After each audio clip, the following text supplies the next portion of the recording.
Alex. I'm back. Today's Saturday. Unfortunately, certain gyms are open and some gyms are closed.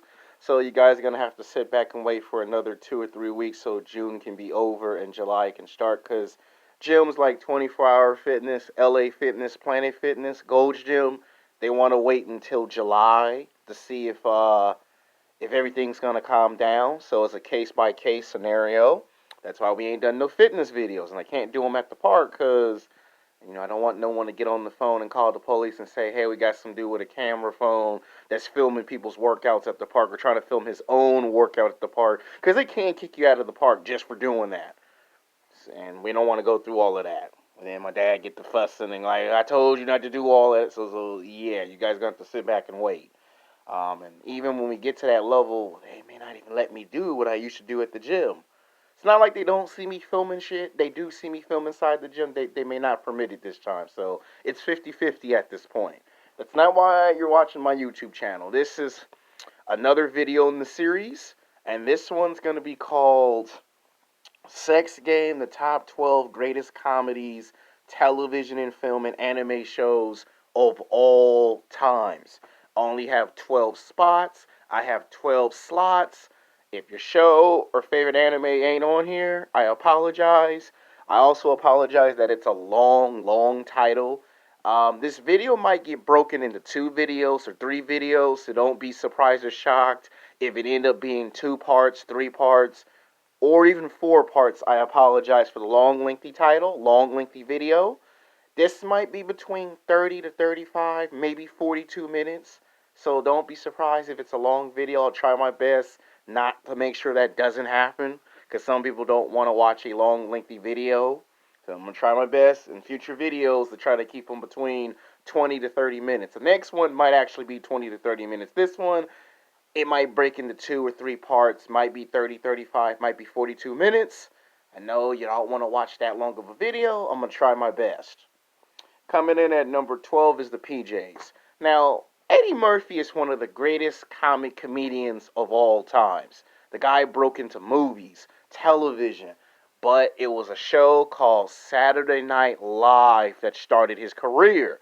And a lot of the personalities, a lot of the characters from all his movies that were done on Saturday Night Live maybe 5 years before he had popped up in a movie called Coming to America. Before he did the Crump, Professor, Clumps 1 and 2. Before he did all those movies, he did them on Saturday Night Live. Now, this anime has actually been forgotten. The PJs, it did run for 3 seasons. And when it was on Fox, this anime was kicking ass and taking names. A lot of people try to compare this anime to The Simpsons, and it was beating Simpsons in the ratings. But nobody wants to talk about that because that was like 20 plus years ago. And it was one of his greatest projects. Like, when he took a break from television and film and he decided to do voiceover, that revived his career. And if it weren't for PJs, you would have never seen him in Shrek. Because he did Mulan, and Mulan was the movie that gave him the idea to do his own spinoff. And then that ran for 3 seasons. It got canceled. They put it on Cartoon Network. And a lot of people really couldn't get into the concept because all they could think of, well, it's just like the Professor 1 and 2, except for he turned it into an anime. And Eddie Murphy felt disrespected by that because he was like, okay, there's the movies. This is a completely different new story concept. And he was frustrated because when he took it to Cartoon Network, they told him the only way they'll get a 4th season if season 3 was successful. Season 1 was successful. Season 2 was just as good as the first one. The 3rd season, they started messing with his work. And I'm talking about what happened with his fallout with Cartoon Network. Like, he parted ways with Fox.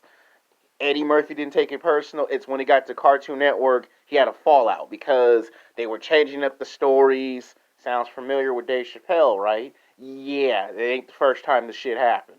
And Eddie Murphy had a fallout, and people was like, "Where's season 4?" And Eddie Murphy just said, "Well, it may not be a season 4." And next thing you know, we saw him do a movie called The Haunted Mansion, and there was no talk of it again.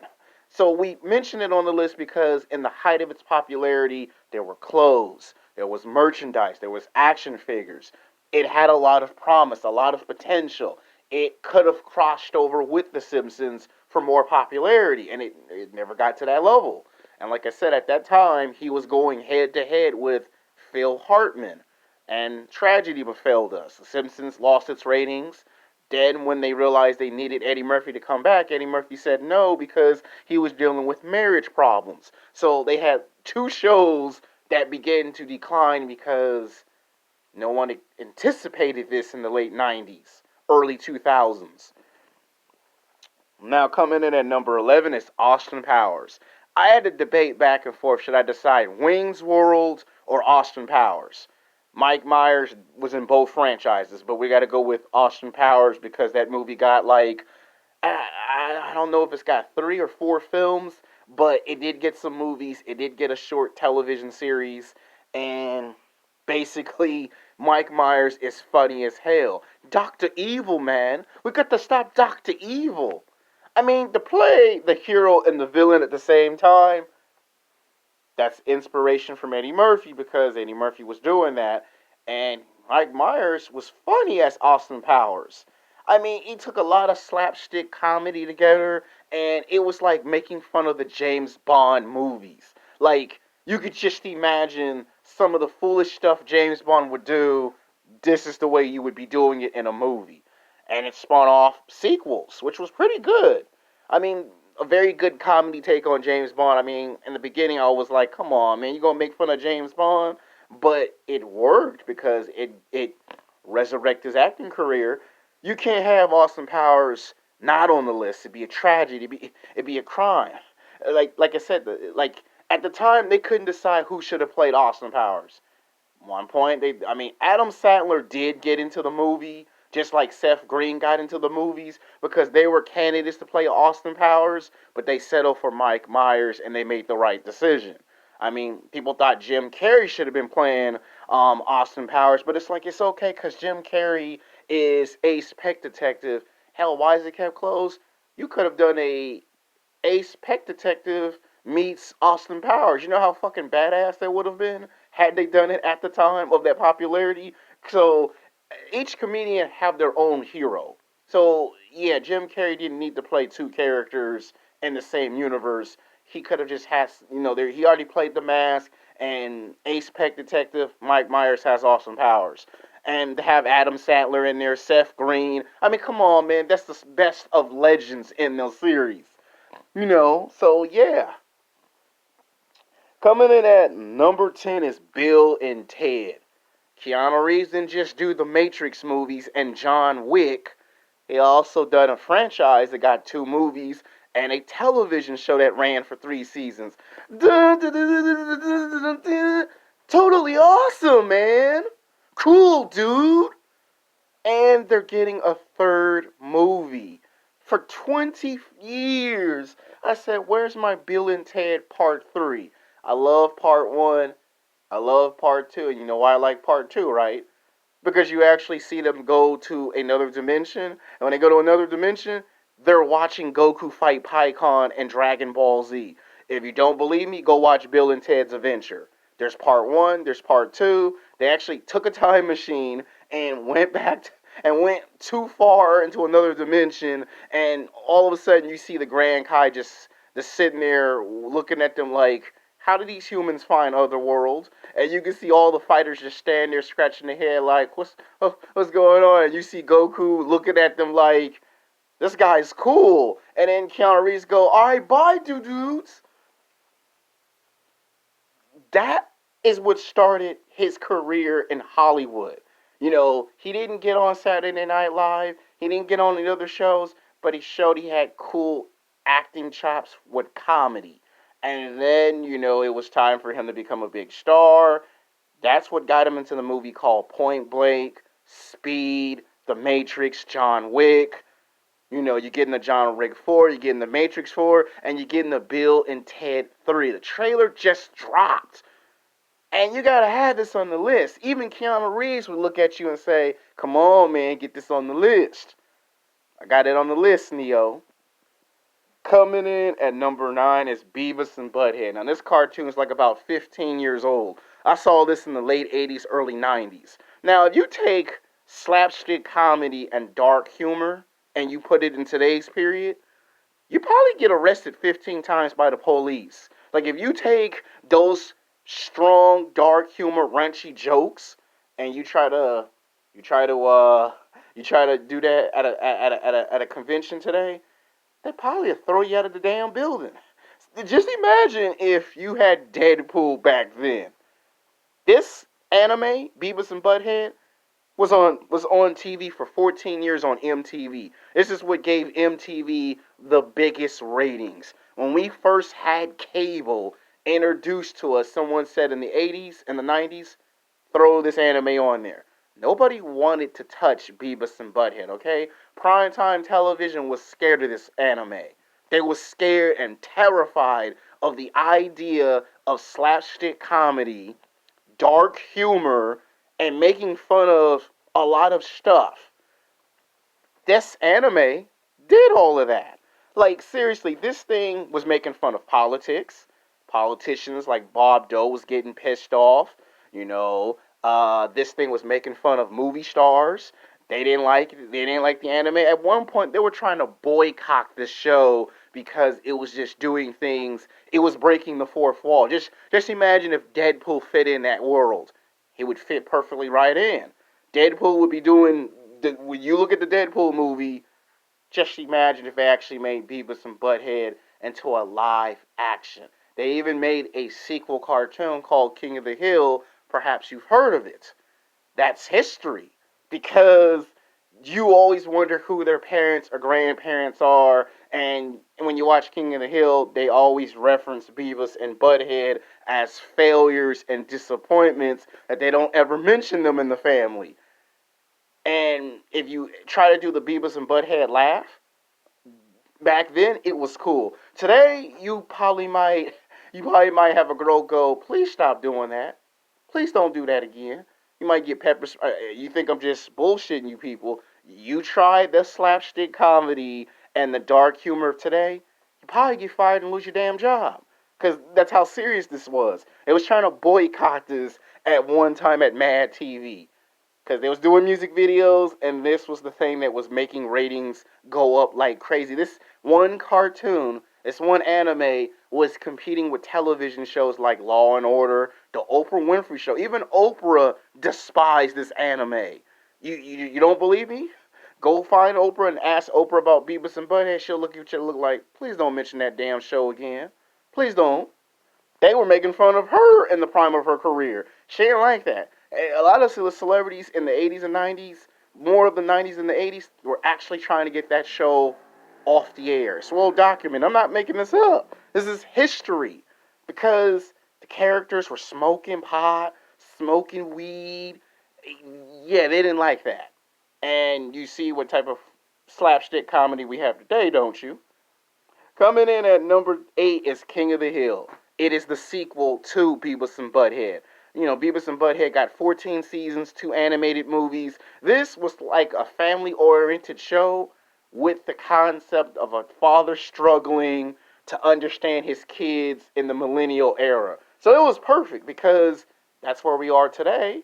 You know, most men do not like their kids getting tattoos and body piercings. Most fathers do not like their kids skipping church and skipping school. And this anime kind of reflect on life problems, adult situations, and how to handle them in a more proper perspective way. That's what King of the Hill gave us. You watch it, you can relate to it. Everyone has experienced something. And the fact that they were staying away from big cities was good. Coming in at number 7 is Robo Chicken. I actually like this. Seth Green actually reinvented himself. He went from doing stand-up comedy to a television show called Buffy the Vampire Slayer, where he played the werewolf in that show, to guest starring on Angel twice, to popping up in some romantic comedies like Can't Hardly Wait. That was one of his best movies in that romantic comedy. To popping up in an anime called Family Guy. To getting his own show called Robo Chicken. He took the idea of toys, all the toys you can think of, and show what of the toys had life problems. It's like he took the idea of Toy Story and twisted it and took it to the fifth dimension. And what do you get? You get Robo Chicken. You know, He-Man trying to get a girlfriend. He got Dark Vader in there. He got Jason Voorhees. He's got Power Rangers in there, Pokemon. And the fact that it worked, the idea that Cartoon Network took that to Adult Swim and it managed to get like 10 seasons in 10 years. The fact that it lasted that long is impressive. And if he wanted, he could come back and drop a season 11 if he wanted to, because people actually liked Robo Chicken. I started watching it. I mean, I didn't watch the last 3 seasons that led up to season 10, but I did watch up to like 6 or 7 seasons. But it was that impressive of a show to be greenlit. Coming in at number 6 is Living Color. Now, this is a show that no one really talks about. This was started by the Waynes. You know, Thomas Wayne. Not to be confused with Batman's father, but there was Damian Wayne, Ivan Kevin Wayne, and then there was the Wayne brothers, okay? The Wayne Ring family started a show called Living Color, which sad it only ran for 5 seasons. And this was a huge, diverse cast because you had Jennifer Lopez on there. Yeah, before J-Lo became J-Lo today, she was on that show. They gave her a nickname, Jenny from the Block. You had David Allen Greer on this show. You had Jamie Foxx on that show. You know, Martin Lawrence would kind of be a guest star at some point. He would pop up. Let's see. One of the guys who worked with Bill Cosby back in the day as the kid was on that show.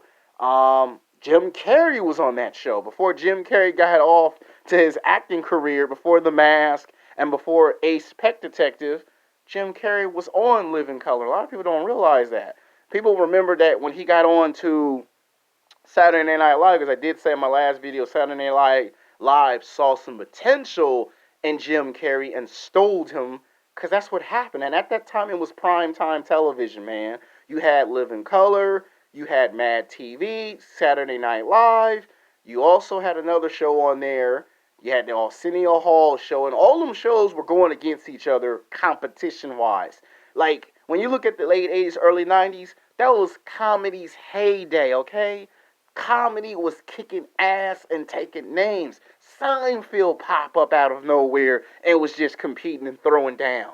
All these shows, and it was sad to see this show get 5 seasons because this show had a lot of potential. But like I said, it was so competitive, everybody wanted to break off into other movies and other television shows that it was hard to keep that cast together. And you see that they all have become big stars because of it. Alright, coming in at number 6 is The Simpsons. It's got 31 seasons. Now, you probably spitting out your Coca-Cola, your Pepsi, your Sprite, your 7-Up, your Mountain Dew. Nobody drinks Sierra Mist no more. Yeah, you heard me. Orange juice, apple juice, coffee, tea. And you go like, what? What? You said The Simpsons is what? Y'all heard me. The Simpsons is at number 5. Now, this anime has been on for like almost 5 decades, okay? The late 70s, the 80s, the 90s, the 2000s, the mid 2000s, the late 2000s. It's 2020 and still on. It's like, damn. That's a long time to have a show on that long. Hell, Dragon Ball can't be on for that long. I mean, but then again, we don't know how many episodes Dragon Ball have because, they still add more episodes. But my point is, The Simpsons has been on for years.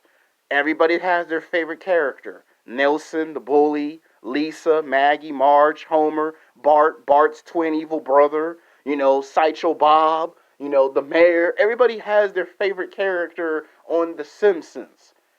They've had the X-Files on there. They've had professional wrestlers. They've had the New England Patriots on there. They've had the Lakers on there. They had Michael Jackson on there. They've had Sylvester Stallone and Arnold Schwarzenegger's characters be mimicked on The Simpsons. The reason why I put The Simpsons on there is because Homer Simpson actually reminds me of my dad. My dad be panicking when he got bills he got to pay, and Homer just be stressing about everything. Ah, dope! Why you little? Come here, Bart. Gotta go. Those were the good days of The Simpsons. And then they added an actor named Hill Hartman, God rest his soul, rest in peace. I talked about it in the last video. That he was the best parts of that anime. When you needed someone to make you laugh, he made you laugh. You couldn't even finish your food or your drink because of the jokes that he did. Like, with him, they took some risk doing the dark humor slapstick comedy. Like, only he could do it, no other actor or actress at that time. And leading up to his death, that's when The Simpsons got hit with the biggest ratings because the show started to decline and they did not have what they had from before. And as they moved on to the years, they replaced the actor, but you could tell it just don't have the same effect. One actor could just get the whole crowd excited, and as the seasons follow, it's like to this day they have managed to make it this far. That's why they're at number five. So you got to show the Simpsons some respect. They're the one who became that family-oriented cartoon. They're like, what if you took The Flash meets Seven Heaven? You probably would get something like The Simpsons. You know, it spawned off other cartoons. So you got to say thank you to this show. Because without The Simpsons, you probably would have never gotten a American Dad, The Cleveland Show. You probably would have not got Futurama. So you got to say thank you to The Simpsons. I mean, whether you like The Simpsons, hate The Simpsons, you got to show some kind of respect. It would be a tragedy not to have The Simpsons on here. Coming in at number 4 is Mad TV. It's got 14 seasons. Now, I was a huge fan of this show. Watched this show for years. And remember I told you in my other video that the guy who did Get Out was on Mad TV for the vast majority of his career as an actor? It launched his career as a producer, a writer, and a film director, and it's all thanks to Mad TV. And you see, he does comedy because of Mad TV. This show was trying to compete with Saturday Night Live. And they told the executive producer, which was a black woman, you can't do the impossible. In 20 years, she managed to get off the ground 14 seasons. They did try to bring the show back 5 years ago. And it was funny. It got big ratings, but then it started to lose ratings because it was going against tougher competition. And there might be ideas to bring it back again. So you can never count out Mad TV. The only show to get a magazine. What other show you know got its own magazine? Besides Hustler magazine. It had Mad Magazine. Then it had the show. Then you had actors on there. Like one of my favorites is where they have this dude that plays baseball, and when you try to take the baseball bat out of his hand, he beats your ass with it. Like that was slapstick comedy at its finest. And the guy from Get Out, that was a director, was in the comedy pitches. They were making fun of movies, and somehow I remember somebody did a joke, right? Like, one of the best moments of Mad TV is when they was making fun of professional wrestler Kevin Nash and Scott Hall and the NWO invaded the show and was like, what's going on here, buddy? Then you had Sting come on the show. You had Goldberg. Eventually they was doing a storyline, and I think that a lot of people don't realize this, but they had a nice hand in aiding the Monday Night Wars. Oh yeah, y'all don't know that. Mad TV was kind of the reason on why WWE and WCW went head to head in the Monday Night Wars. Because one Saturday they brought on WWE. 3 weeks later, they bring WCW on, and then they would do skits of what would happen if we had Goldberg versus Stone Cold Steve Austin. What would happen if it was Sting versus Undertaker? What would happen if it was Ric Flair and Hulk Hogan versus DX? They were trying to do that in the Monday Night Wars. Both organizations were on the same show in the late 1990s, early 2000s. You know, in future seasons, you would see Triple H on there. You would see Sting. You would see a Stone Cold. Goldberg would get on there. The Undertaker and Kane. Yeah, so they took an advantage of that, which helped out Mad TV. And let's not forget homeboy that was the cop. Arian Spears was on this show. Yeah, so good memories with Mad TV. Coming in at number 3 is Family Guy with 18 seasons. Everybody loves Family Guy. I don't know anyone who don't watch this anime. Doesn't matter if you're in high school, college, if you just started watching it recently.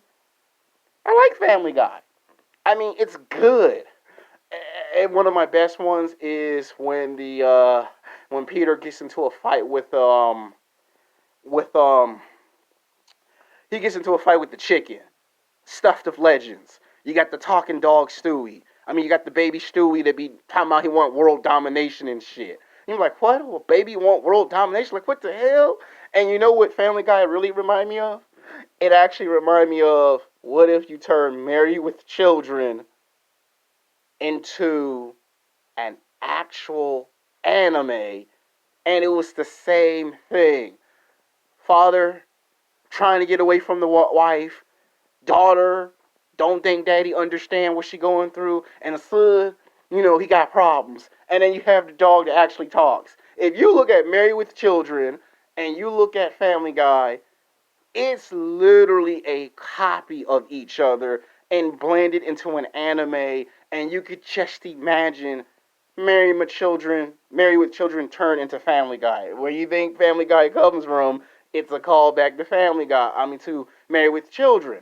Just look at the characters in the show and look at their anime counterparts. There are a bunch of similarities in that anime. Coming in at number 2 is South Park. Oh yeah, I love me some motherfucking South Park. I mean, I got into a lot of trouble. Y'all just don't know how much trouble I got into when I was watching South Park. I was like maybe 11 or 12 when I snuck up at 1 o'clock in the morning to watch South Park. And my mom was like, what are you doing? Mom, I'm watching Kenny get his ass whooped. Boy, take your ass to sleep. Oh my God, he killed Kenny. Oh my God, Kenny's dead. It's like every season, Kenny would always get taken out. Kenny go to a mailbox, tornado come, Kenny gone. Like, ah, damn. Kenny don't know how to cook, whole house blow up. Kenny, you blew my house up. Kenny be in there sitting down watching TV. He goes to sleep, he gone. You're like, damn, Kenny went to sleep, he gone. What's going on?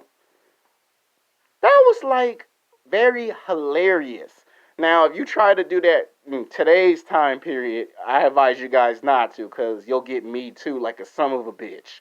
You start taking those jokes from South Park and you try to make a girl laugh at lunch or dinner, she might take some pepper spray out and spray your ass with the damn pepper spray and empty the whole damn bottle. So you might want to be very careful with the dark humor and the slapstick comedy from South Park, because this show's got like anywhere from 18 to 23 seasons.